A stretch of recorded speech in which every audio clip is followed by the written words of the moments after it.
Welcome to America Who Died Today. Here, we remember the stars who left their mark on show business and culture. Don't forget to watch the videos till the end to catch all the interesting facts about their lives and careers, and leave your comments. We value your thoughts. Let's celebrate those who may be gone but will always remain in our hearts. James Stephen Abrahams, May 10, 1944 to November 26, 2024, was an American film director, writer, and producer, widely recognized as a member of the iconic comedy trio Zucker, Abrahams, and Zucker, Z.A.Z. Abrahams, along with his collaborators Jerry Zucker and David Zucker, revolutionized the world of spoof films and became synonymous with a brand of absurd and slapstick comedy that continues to influence filmmakers today. His work on films such as Airplane, the Naked Gun series, and Hot Shots, earned him a lasting place in cinematic history, particularly in the genre of parody and farce. Born in Shorewood, Wisconsin, on May 10, 1944, Abrahams was the son of Louise M. née Ogans, an educational researcher, and Norman S. Abrahams, a lawyer. Growing up in a Jewish family, he was exposed to a variety of influences, and his early years were spent in the small town of Shorewood. Abrahams also had a deep connection to the natural beauty of Eagle River, Wisconsin, where he spent his summers as a child. This love for the outdoors remained a constant throughout his life, and the area continued to be a personal retreat for him even in his later years. Abrahams attended Shorewood High School and went on to further his education before becoming part of the vibrant comedy scene that would shape his career. His collaboration with Jerry and David Zucker began when the three men were young, growing up together in Milwaukee. This bond eventually led them to work together professionally, laying the groundwork for their future successes. The trio's comedic sensibilities blended seamlessly, and together, they were responsible for creating some of the most influential comedies of the late 20th century. Abrahams is best known for his work on Airplane, 1980, a film that he co-wrote and directed with the Zucker brothers. The film, a parody of disaster movies, became a landmark in the comedy genre. It is often cited as one of the funniest films ever made, with its quick-fire jokes, visual gags, and absurd scenarios. The film's success earned Abrahams and his collaborators a BAFTA Award nomination for Best Screenplay, solidifying their place in Hollywood. Following the success of Airplane, Abrahams, Jerry, and David Zucker teamed up again to create Top Secret, 1984, another parody film, this time taking on spy thrillers and World War II films. Although Top Secret was not as commercially successful as Airplane, it garnered a cult following and further demonstrated the team's knack for slapstick and surreal humor. Abrahams continued to hone his comedic skills as a director with films like Ruthless People, 1986, Big Business, 1988, and the Hot Shots series. These films were characterized by their rapid-fire comedic timing, zany characters, and playful absurdity, all hallmarks of Abrahams' work. His involvement in the Hot Shots series, which spoofed action movies, notably Top Gun, cemented his position as one of the foremost directors in the spoof genre. However, his work was not confined solely to directing and writing. Abrahams also had a deep personal commitment to important social causes, particularly in the realm of health and medicine. Together with his wife, Nancy Kokuzo, he co-founded the Charlie Foundation to help cure pediatric epilepsy. Abrahams, who was deeply moved by the struggles of children living with epilepsy, was a vocal advocate for the ketogenic diet as a treatment for the condition. His commitment to this cause was unwavering, and he spent considerable time working to raise awareness and promote treatment options for children suffering from epilepsy. Abrahams' career was marked by both personal and professional milestones.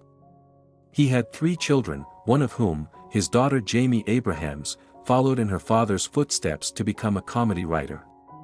Abrahams' influence on the world of comedy extended far beyond his own work, inspiring countless other writers and filmmakers to embrace the absurdity and unpredictability that he and his team made famous. In addition to his film and television work, Abrahams also worked on several other projects that further showcased his versatility. He directed the TV movie, First Do No Harm, 1997, which was executive produced by him, and produced the documentary Voice of the Epilepsies, 2018. He also appeared in various television roles, with a memorable part in the series Big John, Little John, 1976, and the cult favorite Police Squad, 1982, the latter of which led to the creation of the Naked Gun film series. Despite his long-standing career in comedy, Abrahams faced personal challenges that deeply affected him. For over 20 years, he fought a battle with leukemia. His diagnosis came as a shock, and although at one point he went into remission, the disease would eventually return. Abraham's courage in the face of this difficult illness did not go unnoticed, and he continued to work on various projects even as he struggled with his health. On November 26, 2024, James Stephen Abrahams passed away at the age of 80 in Santa Monica, California, after a prolonged battle with leukemia. His death was a profound loss to the film industry and to the countless fans who cherished his work. Abraham's legacy, however, remains cemented through his contributions to the world of comedy, and his influence on the genre of parody and satire will continue for generations to come. Abraham's filmography is extensive, with a range of directorial and writing credits that helped shape the comedy landscape of the 1980s and 1990s. Among his most notable films are Airplane, 1980, Top Secret, 1984, the Naked Gun series, Hot Shots, 1991, Hot Shots. Part 2 *, 1993, and Mafia, 1998. He also contributed to the Scary Movie series as an executive producer and was involved in the production of several other comedy films and television series over the years. Abrahams also appeared in a variety of acting roles, including cameo appearances in his own films, such as Airplane and Top Secret, where he embraced the same absurdist humor that characterized his work behind the camera. His work as both a director and writer in these films set a benchmark for comedic storytelling that continues to resonate with audiences. James Stephen Abrahams' death marks the end of an era in comedy filmmaking, but his work and influence will live on in the countless films, television shows, and comedians who followed in his footsteps. His contributions to the genre of spoof films, in particular, will ensure that his name remains synonymous with the finest moments in the history of comedy.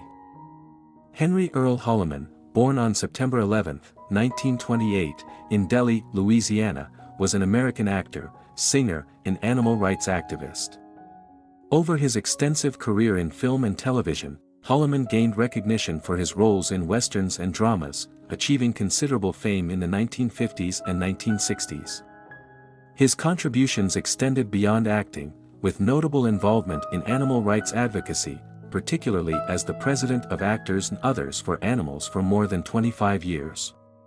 Hollman also enjoyed a brief but successful music career during the late 1950s and early 1960s, recording with notable labels such as Capitol Records and Hi-Fi. He passed away on November 25, 2024, at the age of 96. Hollman's early life was shaped by adversity and resilience. Born as Earl William Frost in Delhi, Louisiana, he was given up for adoption at birth due to his mother's poverty and her inability to care for him. He was adopted by Henry Hollman, a traveling oil field worker, and his wife Velma, a waitress, who gave him a loving home and the name Henry Earl Hollman. As a child, Hollman was frail, with doctors predicting that he would not survive childhood. However, a dose of castor oil, provided by his aunt, helped save his life and led to his survival. Despite financial hardship, his adoptive parents encouraged his ambitions and gave him the confidence to pursue his dreams. Hollman's early years were spent in Louisiana, and later in Kerrville, Texas, and various parts of Arkansas. He excelled in school and was particularly active in sports, playing football for Oil City High School.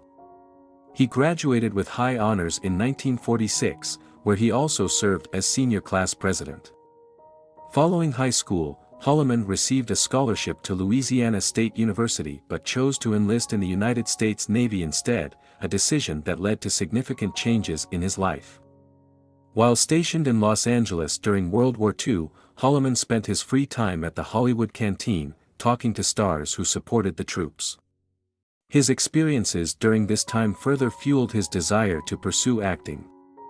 After his discharge, he studied acting at the Pasadena Playhouse and the University of California, Los Angeles, while working various jobs to support himself. Hollman's entry into the film industry was anything but conventional. After his studies at the Pasadena Playhouse, he managed to secure a small role in the film Scared Stiff, 1953, starring Dean Martin and Jerry Lewis. This was followed by more minor roles in films like The Girls of Pleasure Island, 1953, and Broken Lance, 1954. These early roles established him as a rising talent in Hollywood. His appearance in The Bridges at Tokori, 1954, as a doomed helicopter crewman and in The Big Combo, 1955, as a gangster's double-crossed thug cemented his versatility as an actor capable of tackling a wide range of roles. Hollman's big break came in 1956 when he starred in The Rainmaker, alongside Katharine Hepburn and Burt Lancaster. His portrayal of the timid son of a rancher won him widespread acclaim and a Golden Globe Award for Best Supporting Actor, Motion Picture. His performance in The Rainmaker was so well received that it catapulted him into leading man status, offering him roles in major films such as Forbidden Planet, 1956, and Giant, 1956. In Giant, Hollman played the soft-spoken son-in-law of rancher Bick Benedict, portrayed by Rock Hudson, in the epic Western saga. His performance in this film showcased his ability to portray complex, nuanced characters. As his film career flourished, Hollman also made his mark on television. He appeared in numerous shows, including The Twilight Zone in 1959, and Hotel de Paris, 1959–1960, a Western drama. However, it was his role as Sergeant Bill Crowley in the hit police drama Police Woman, 1974–1978, that truly made him a household name. The series, which starred Angie Dickinson as undercover officer Pepper Anderson, featured Hollman as her superior officer. He appeared in all 91 episodes, demonstrating his ability to hold his own alongside a talented cast and contribute significantly to the series' success. Beyond his acting career, Hollman's impact on Hollywood was also shaped by his advocacy for animal rights. A passionate animal lover, Hollman became the president of Actors and Others for Animals in 1980, a position he held for more than 25 years. During his tenure, he worked tirelessly to promote animal welfare and prevent animal cruelty in the entertainment industry. He was also a vocal advocate for the humane treatment of animals in zoos, circuses, and laboratories, and used his celebrity status to raise awareness about these issues. Hollman's work in the animal rights movement earned him recognition within both the entertainment industry and the broader community, and he was deeply respected for his compassion and commitment to these causes. In addition to his acting and activism, Hollman briefly pursued a music career during the late 1950s and early 1960s. He recorded several songs for Capitol Records and Hi-Fi, achieving moderate success with singles like You're Gonna Lose That Girl and It's Too Late. Although his music career was short-lived, it demonstrated his versatility as an entertainer and highlighted another aspect of his artistic talent.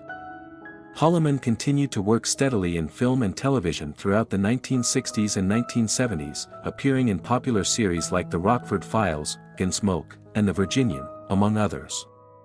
His final notable appearance came in 1987 when he starred in The Bronx Zoo, a television series in which he played a compassionate zoo manager. Although his screen time diminished in his later years, Hollman remained a beloved figure in Hollywood, known for his generosity and kindness both on and off the set. Despite his fame and success, Hollman was always known for his humility and grounded nature. He never sought the limelight for personal gain and instead preferred to remain behind the scenes, using his position to support causes he deeply cared about. His love for animals and his desire to protect them remained a driving force in his life, even as his career wound down. In addition to his work with Actors and Others for Animals, Hollman also supported organizations like the Humane Society of the United States and the American Society for the Prevention of Cruelty to Animals. In his later years, Hollman retired from acting but continued to work as an advocate for animal welfare. He spent much of his time traveling the world to support various animal-related causes and raising awareness about the importance of adopting rescue animals. He also spent time with his family and friends, enjoying a quieter, more private life than he had earlier in his career. Hollman's passing on November 25, 2024, marked the end of an era in Hollywood. His legacy lives on not only through his work on screen but also through the positive impact he had on animal rights and his commitment to making the world a better place for all creatures. He was mourned by fans, colleagues, and animal lovers around the world, who remembered him not only for his acting skills but for his heart and dedication to the causes he held dear. Henry Earl Hollman's life serves as a testament to the power of kindness, perseverance, and passion. His journey from a fragile child predicted to not survive to a respected actor and animal rights advocate is an inspiring one. Hollman's work in both entertainment and animal advocacy has left an indelible mark on Hollywood and the world, ensuring his legacy will continue to be felt for generations to come. Helen Gallagher, born on July 19, 1926, in Brooklyn, New York, was a celebrated American actress, dancer, and singer, whose illustrious career spanned over 7 decades. She earned a reputation as one of Broadway's most beloved and versatile performers, winning multiple Tony Awards, Daytime Emmy Awards, and other accolades for her contributions to both stage and screen. Her career in the theater, particularly on Broadway, remains legendary, with notable roles in musicals such as High Button Shoes, Pal Joey, Sweet Charity, and No, No, Nanette. Gallagher's early life was shaped by personal challenges. Raised in Scarsdale and the Bronx after her parents' separation, she was largely raised by an aunt. She also suffered from asthma, which sometimes affected her performance, but she overcame these difficulties to become a force in the entertainment world. Her professional journey began with dance, and she was a part of various Broadway shows during the 1940s and 1950s. After her early training in ballet, Gallagher's first big break came in the 1947 musical, High Button Shoes, where she played Nancy. Her energetic and charismatic stage presence immediately caught the attention of both critics and audiences. Her success continued with significant roles in Broadway productions, such as Pal Joey, where she portrayed Gladys Bumps.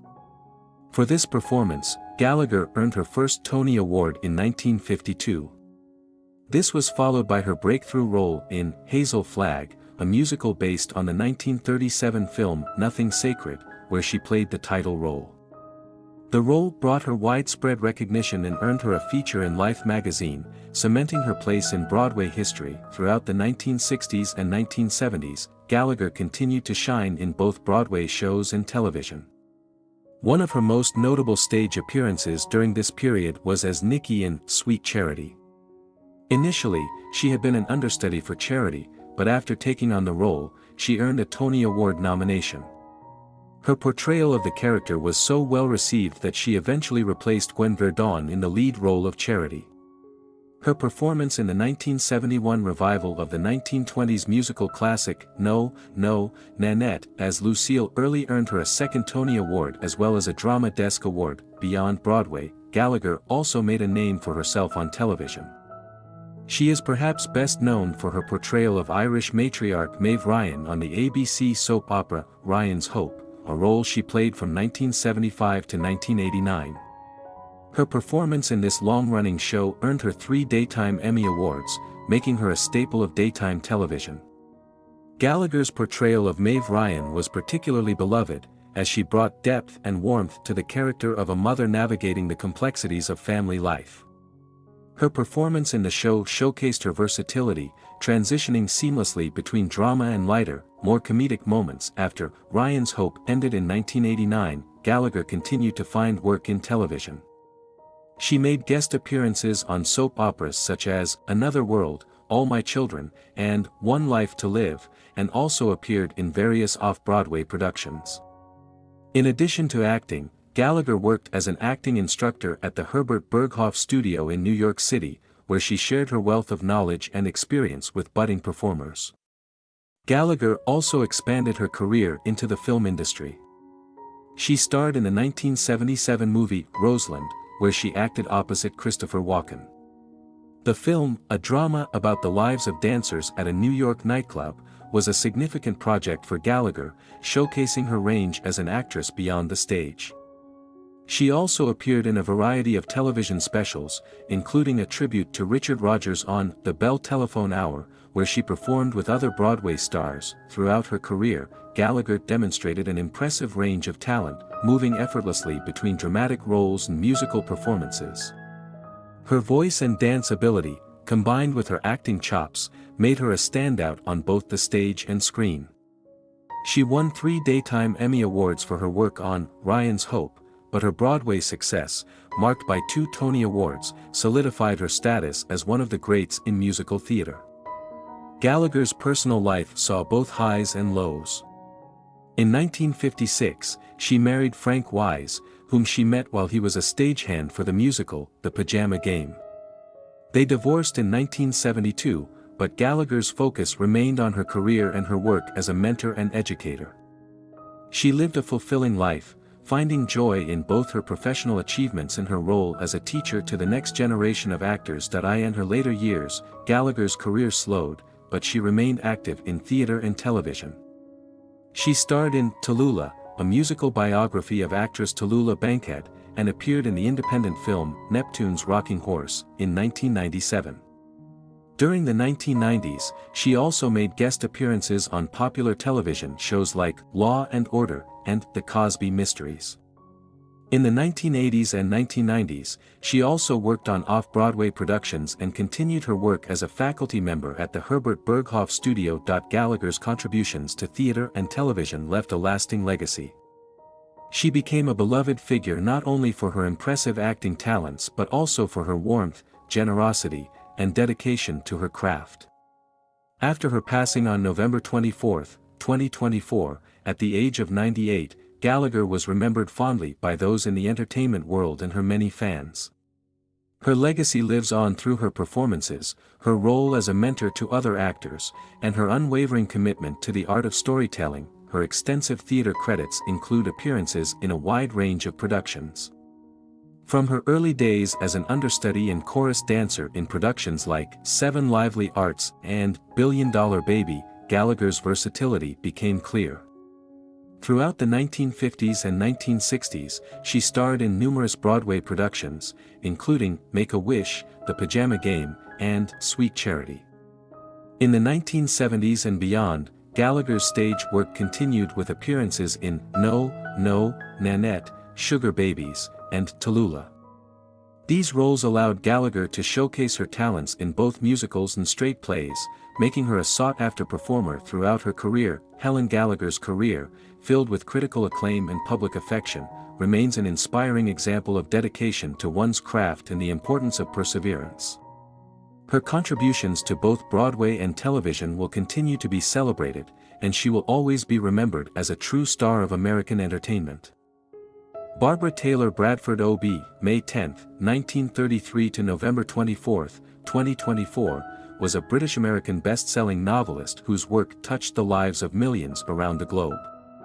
Her debut novel, A Woman of Substance, 1979, became a worldwide sensation, selling over 30 million copies and remaining on bestseller lists for decades. Over the course of her career, she wrote 40 novels, many of which were adapted into television miniseries and movies. Her books were translated into 40 languages and sold over 90 million copies, making her one of the most commercially successful authors of her time. Known for her compelling stories about strong women overcoming adversity, Bradford became a household name and was honored with numerous awards, including being named an Officer of the Order of the British Empire, OBE, in recognition of her literary contributions. Born in Leeds, England, on May 10, 1933, to Frida and Winston Taylor, Barbara was raised in a working-class family. Her father, an engineer, had lost a leg during World War I, and her mother was a homemaker. Barbara's early years were marked by the challenges of growing up during the Second World War, and she attended Christ Church Upper Armley Coffee Primary School in Leeds, where she was friends with writer Alan Bennett. During the war, Barbara held a jumble sale at her school to raise money for the Aid to Russia Fund, earning £2, which she donated. She received a handwritten thank you letter from Clementine Churchill, wife of Prime Minister Winston Churchill, in response. Barbara's early experiences with charity and writing set the tone for her future career as a storyteller. Her older brother, Vivian, died of meningitis before she was born, and Barbara often spoke of how her mother had poured all her love and attention into her. Barbara's upbringing, coupled with her mother's frustrations and her father's war injuries, greatly influenced her character and her work. As a child, Barbara was drawn to the works of Charles Dickens, the Bronte sisters, and Thomas Hardy, who inspired her to pursue a career as a writer. By the age of 10, Barbara had already written her first story, which was published in a magazine for which she was paid 7 shillings and 6 pence. She used the money to buy handkerchiefs and a green vase for her parents, a moment she recalled fondly in her later years. After leaving school at the age of 16, Barbara worked briefly in a newspaper typing pool and later became a reporter for the Yorkshire Evening Post, where she worked alongside the noted writer Keith Waterhouse. At 20, she moved to London, where she embarked on a successful career in journalism, eventually becoming the fashion editor for Woman's Own magazine. She also wrote a popular interior design column that was syndicated to 183 newspapers. Despite her success in journalism, Barbara's desire to write fiction never waned, and in her late 30s, she decided to write her first novel, driven by the fear that she would never achieve her literary ambitions if she did not act soon. Her first attempt at fiction was a series of suspense novels, which she later abandoned in favor of more commercial writing. At the age of 45, she achieved her breakthrough with A Woman of Substance, a compelling story about Emma Hart, a young woman from a poor background who rises to become a powerful businesswoman. The novel's themes of perseverance, ambition, and self-sacrifice resonated with readers, and it quickly became a bestseller. According to Reuters, it ranks as one of the top 10 best-selling novels of all time. Bradford credited Irish historian and author Cornelius Ryan as her literary mentor, who encouraged her writing and was the first person she confided in about her ambitions. Over the next few decades, Barbara Taylor Bradford wrote 40 novels, each with a similar theme of strong, determined women overcoming the odds to achieve greatness. While Bradford never considered herself a literary giant, she took pride in being a storyteller who crafted engaging, accessible tales for a broad audience. She once said, "I write about mostly ordinary women who go on to achieve the extraordinary." Her novels typically featured protagonists who, despite humble beginnings, became powerful figures in the business world. Bradford's storytelling ability and strong, relatable characters made her a favorite among readers around the world. Among her most famous works are Hold the Dream, To Be the Best, Act of Will, Voice of the Heart, and Recognition. 10 of her books were adapted into television miniseries and movies, which were produced by her husband, Robert E. Bradford, an American film producer. These adaptations further cemented her place in popular culture. Her stories not only explored the challenges of business and leadership but also delved into the personal lives of women, making her novels appealing to a wide range of readers, particularly women who saw themselves in her characters. Barbara's commercial success translated into a significant fortune, and she became known for her luxurious lifestyle. Rumors about her wealth, including the tale of her owning 2,000 pairs of shoes, circulated in the media, though she later addressed them humorously, tracing the shoes rumor to a joke. She also dispelled the myth about her heated lake by explaining that it had been installed by the previous owners of her Connecticut home to provide an ice-free area for their swans. Despite her wealth, Barbara remained grounded and devoted to her writing, continuing to write novels well into her later years. Her final novel, The Wonder of It All, was published in 2023, marking the end of a remarkable career. Barbara's contributions to literature were widely recognized, and she received numerous honors throughout her life. She was awarded honorary degrees from the University of Leeds, the University of Bradford, and several other institutions. In 2007, she was named an Officer of the Order of the British Empire, OBE, by Queen Elizabeth II for her services to literature. She was also the subject of a This Is Your Life episode in 1990, where she was surprised by the host, Michael Aspel.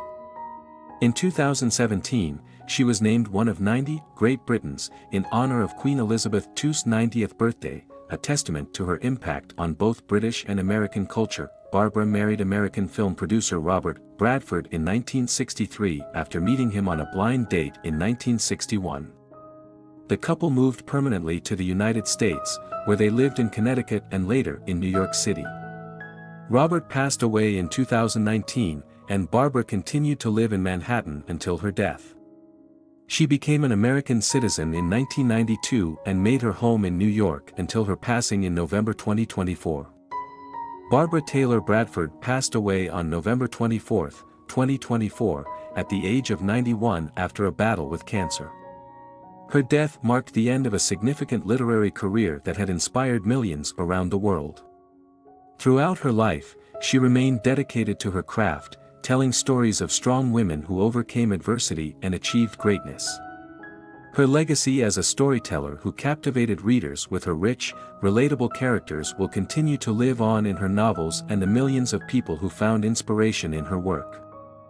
Brad Pitt, born William Bradley Pitt on December 18, 1963, in Shawnee, Oklahoma, is one of Hollywood's most iconic and versatile actors.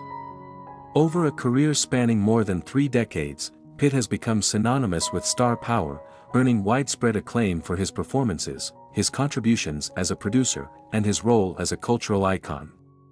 Known for his striking looks, natural charisma, and ability to embody a wide range of characters, Pitt has solidified his place as one of the most talented and influential figures in the entertainment industry. Pitt grew up in Springfield, Missouri, in a conservative, middle-class family. His father, William Alvin Pitt, owned a trucking company, and his mother, Jane Etta, was a school counselor. Raised in a religious household, Pitt attended Kickapoo High School, where he was involved in various extracurricular activities, including sports, student government, and debate. After graduating, he enrolled at the University of Missouri, where he majored in journalism with a focus on advertising. However, just 2 weeks before earning his degree, Pitt decided to pursue a career in acting and moved to Los Angeles, a decision that would change the trajectory of his life. In Los Angeles, Pitt started out like many aspiring actors, taking odd jobs to make ends meet while attending acting classes. Early in his career, he landed small roles in television shows such as Dallas, 21 Jump Street, and Growing Pains. Though these roles were minor, they helped him gain experience and visibility. Pitt's breakthrough came in 1991 with his role in Thelma and Louise, directed by Ridley Scott. Playing the charming and seductive drifter J.D., Pitt left an indelible impression, despite having limited screen time. His shirtless scenes and magnetic presence made him an overnight sensation, earning him a reputation as a Hollywood heartthrob. Following the success of Thelma and Louise, Pitt began to establish himself as a leading man. In 1992, he starred in A River Runs Through It, directed by Robert Redford. The film showcased Pitt's acting range and marked a turning point in his career, proving that he was more than just a pretty face. His performance as Paul McLean, a rebellious young man struggling with addiction and family expectations, earned praise from critics and audiences alike. This was followed by roles in Legends of the Fall, 1994, and Interview with the Vampire, 1994, further solidifying his status as a major star. In 1995, Pitt delivered one of his most memorable performances in Seven, directed by David Fincher. Starring alongside Morgan Freeman, he played Detective David Mills, a rookie cop investigating a series of gruesome murders based on the 7 deadly sins. The film was a critical and commercial success, and Pitt's portrayal of Mills showcased his ability to tackle dark, intense roles. That same year, he starred in 12 Monkeys, a science fiction thriller directed by Terry Gilliam. Pitt's performance as Jeffrey Goins, a mentally unstable activist, earned him his first Academy Award nomination for Best Supporting Actor and demonstrated his willingness to take on unconventional and challenging roles. The late 1990s saw Pitt continuing to diversify his filmography. In 1997, he starred in 7 Years in Tibet, a biographical drama about Austrian mountaineer Heinrich Harrer. Though the film received mixed reviews, Pitt's dedication to the role, including learning the German accent and undergoing physical transformations, highlighted his commitment as an actor. In 1999, he reunited with David Fincher for Fight Club, a film that would go on to achieve cult status. Playing Tyler Durden, a charismatic and anarchistic soap salesman, Pitt delivered one of his most iconic performances. While the film initially polarized critics, it has since been regarded as a modern classic, with Pitt's portrayal of Durden becoming a defining moment in his career. The 2000s marked a period of continued success and reinvention for Pitt. In 2001, he starred as Rusty Ryan in Ocean's 11, a stylish heist film directed by Steven Soderbergh. The film was a massive hit, spawning 2 sequels and showcasing Pitt's natural charm and comedic timing. His chemistry with co-stars George Clooney, Matt Damon, and Julia Roberts added to the film's appeal. During this time, Pitt also took on roles in epic films such as Troy, 2004, where he played the legendary warrior Achilles, and Mr. and Mrs. Smith, 2005, an action comedy in which he starred opposite Angelina Jolie. The latter film not only became a box office success but also marked the beginning of his highly publicized relationship with Jolie. In addition to his acting career, Pitt ventured into producing through his production company, Plan B Entertainment, which he co-founded in 2001. The company quickly established itself as a powerhouse, producing critically acclaimed films such as The Departed, 2006, which won the Academy Award for Best Picture, and 12 Years a Slave, 2013, another Best Picture winner. Pitt's involvement as a producer showcased his keen eye for compelling stories and his dedication to supporting diverse voices in the industry. Pitt's performances during the 2000s and 2010s further cemented his reputation as one of Hollywood's finest actors. In The Curious Case of Benjamin Button, 2008, directed by David Fincher, he played a man who ages in reverse, a role that earned him an Academy Award nomination for Best Actor. In Inglourious Bastard, 2009, directed by Quentin Tarantino, he delivered a memorable performance as Lieutenant Aldo Raine, a charismatic leader of a group of Nazi hunters. His collaboration with Tarantino continued in Once Upon a Time in Hollywood, 2019, where he played Cliff Booth, a laid-back stuntman. This role earned Pitt widespread acclaim and his first Academy Award for Best Supporting Actor, cementing his status as a screen legend. Beyond his acting and producing accomplishments, Pitt is also known for his humanitarian efforts and environmental advocacy. He has been involved in various charitable initiatives, including the Make It Right Foundation, which he co-founded to rebuild homes in New Orleans after Hurricane Katrina. He has also supported global causes, such as efforts to combat poverty and provide aid to refugees. Pitt's commitment to making a positive impact off-screen reflects his desire to use his platform for good. Pitt's personal life has often been a topic of intense media scrutiny. His marriages to Jennifer Aniston and later Angelina Jolie were highly publicized, and his relationship with Jolie, in particular, attracted significant attention due to their status as one of Hollywood's most powerful couples. The couple, often referred to as Brangelina, adopted and raised 6 children together before their eventual divorce in 2016. Despite the challenges in his personal life, Pitt has remained focused on his career and family, often speaking about his journey toward self-improvement and personal growth. As of today, Brad Pitt continues to be a prominent figure in Hollywood, both as an actor and a producer. His ability to adapt and evolve over the years, combined with his undeniable talent and charisma, has ensured his enduring relevance in an ever-changing industry. Whether he's portraying complex characters on screen, championing meaningful stories behind the scenes, or advocating for important causes, Pitt's contributions to cinema and society are undeniable. Brad Pitt's legacy is one of versatility, resilience, and excellence. From his early days as a rising star to his current status as an industry veteran, he has consistently pushed the boundaries of his craft, earning the admiration of peers and fans alike. As he continues to take on new challenges and explore different facets of storytelling, Pitt remains a symbol of what it means to be both a consummate artist and a compassionate human being. Thank you for watching this video. May the memory of these outstanding people continue to inspire us all. We cannot change the course of time, but we can keep in mind their contribution and significance.